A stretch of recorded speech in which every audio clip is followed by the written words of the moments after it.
The oath has been administered, Your Honor. Thank you. Before proceeding to Mr. Diskaya, Pasig City Mayor Vico Soto is here, and we would want to be able to get a statement from him, particularly relating to the Diskayas, because he had made a statement last night on the matter relating to half-truths. No? So, Mayor Vico, do you have a statement, or are you ready to answer questions, please? Mr. Chair, to the members of the TRICOM, magandang umaga po. I did not prepare any statement, but however I can help and whatever I can answer to the best of my knowledge, I'm here at your disposal, sir. I think very important, Mayor Vico, to be able to state for the record. Of course, the Diskayas have been operating in Pasig City for the longest time. No? Do you have information as to how they had operated in the city as city contractors? And second, whether you had been able to monitor their rise as top contractors as far back as the Aquino administration to date?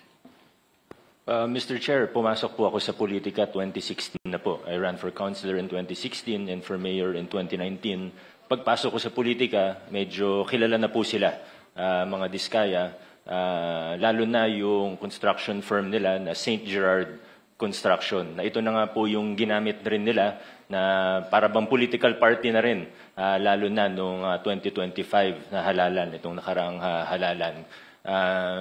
Marami pong kwento, hindi ko po alam kung ako po yung nararapat na magkwento po rito sa TRICOM, sapagkat yung iba, wala naman po akong personal knowledge. So I would like to, with respect to the committees, I would refrain from saying anything beyond my direct and personal knowledge. What I can say is that they have 9 construction firms that we have seen now in the news, the 9 calling card companies of the spouses Diskaya, where they have used dummies, where they have become huge contractors, and all of these 9 companies are based in Pasig.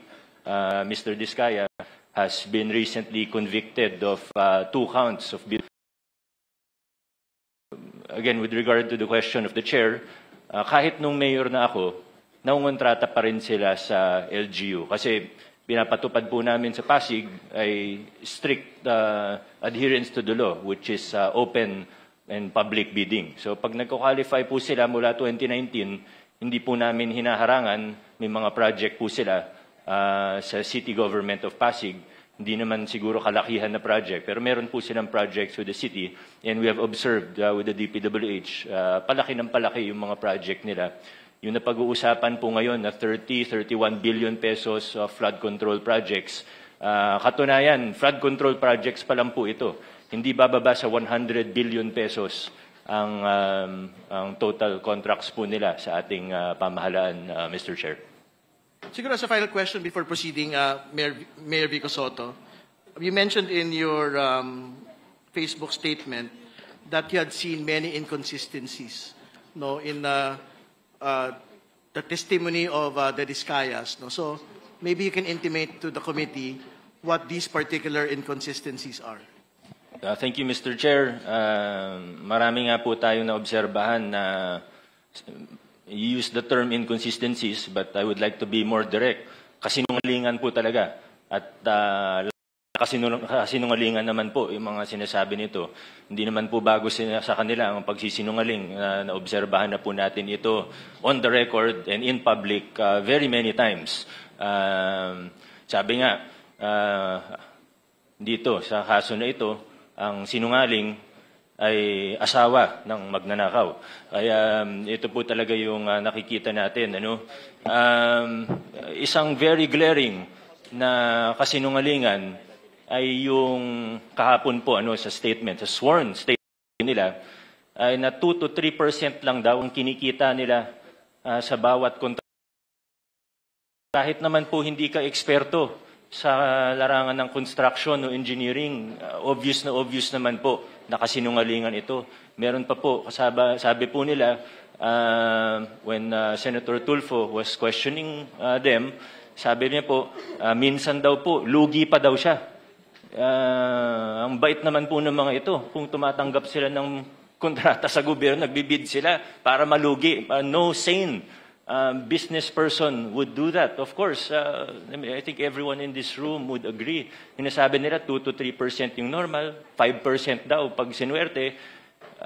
Pag kinumpute po natin, alam ko medyo, Mr. Chair, with all due respect,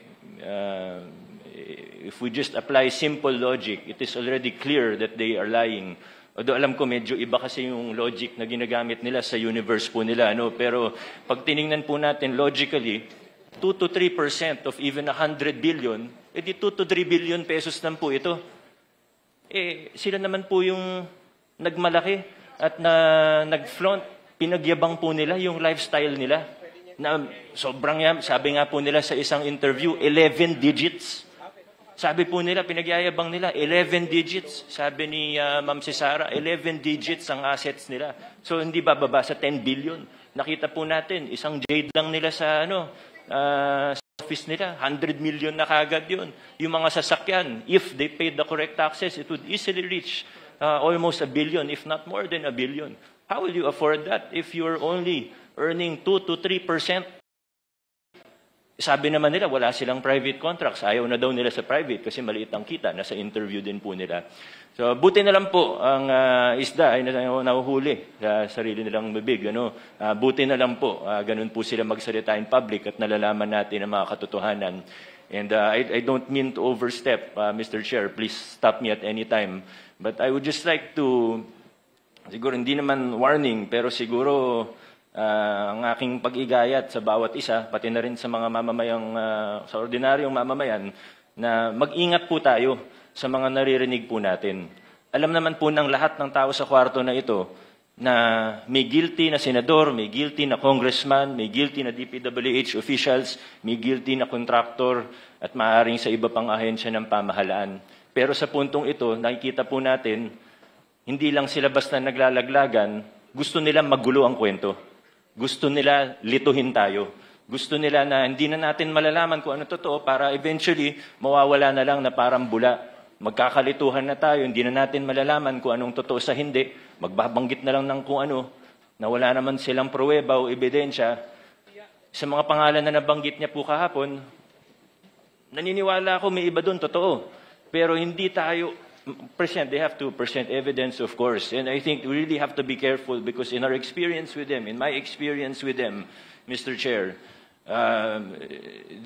these are people who are really capable of lying without batting an eyelash. So we have to be very careful in how we proceed. Thank you, Mr. Chair. Mr. Chair, short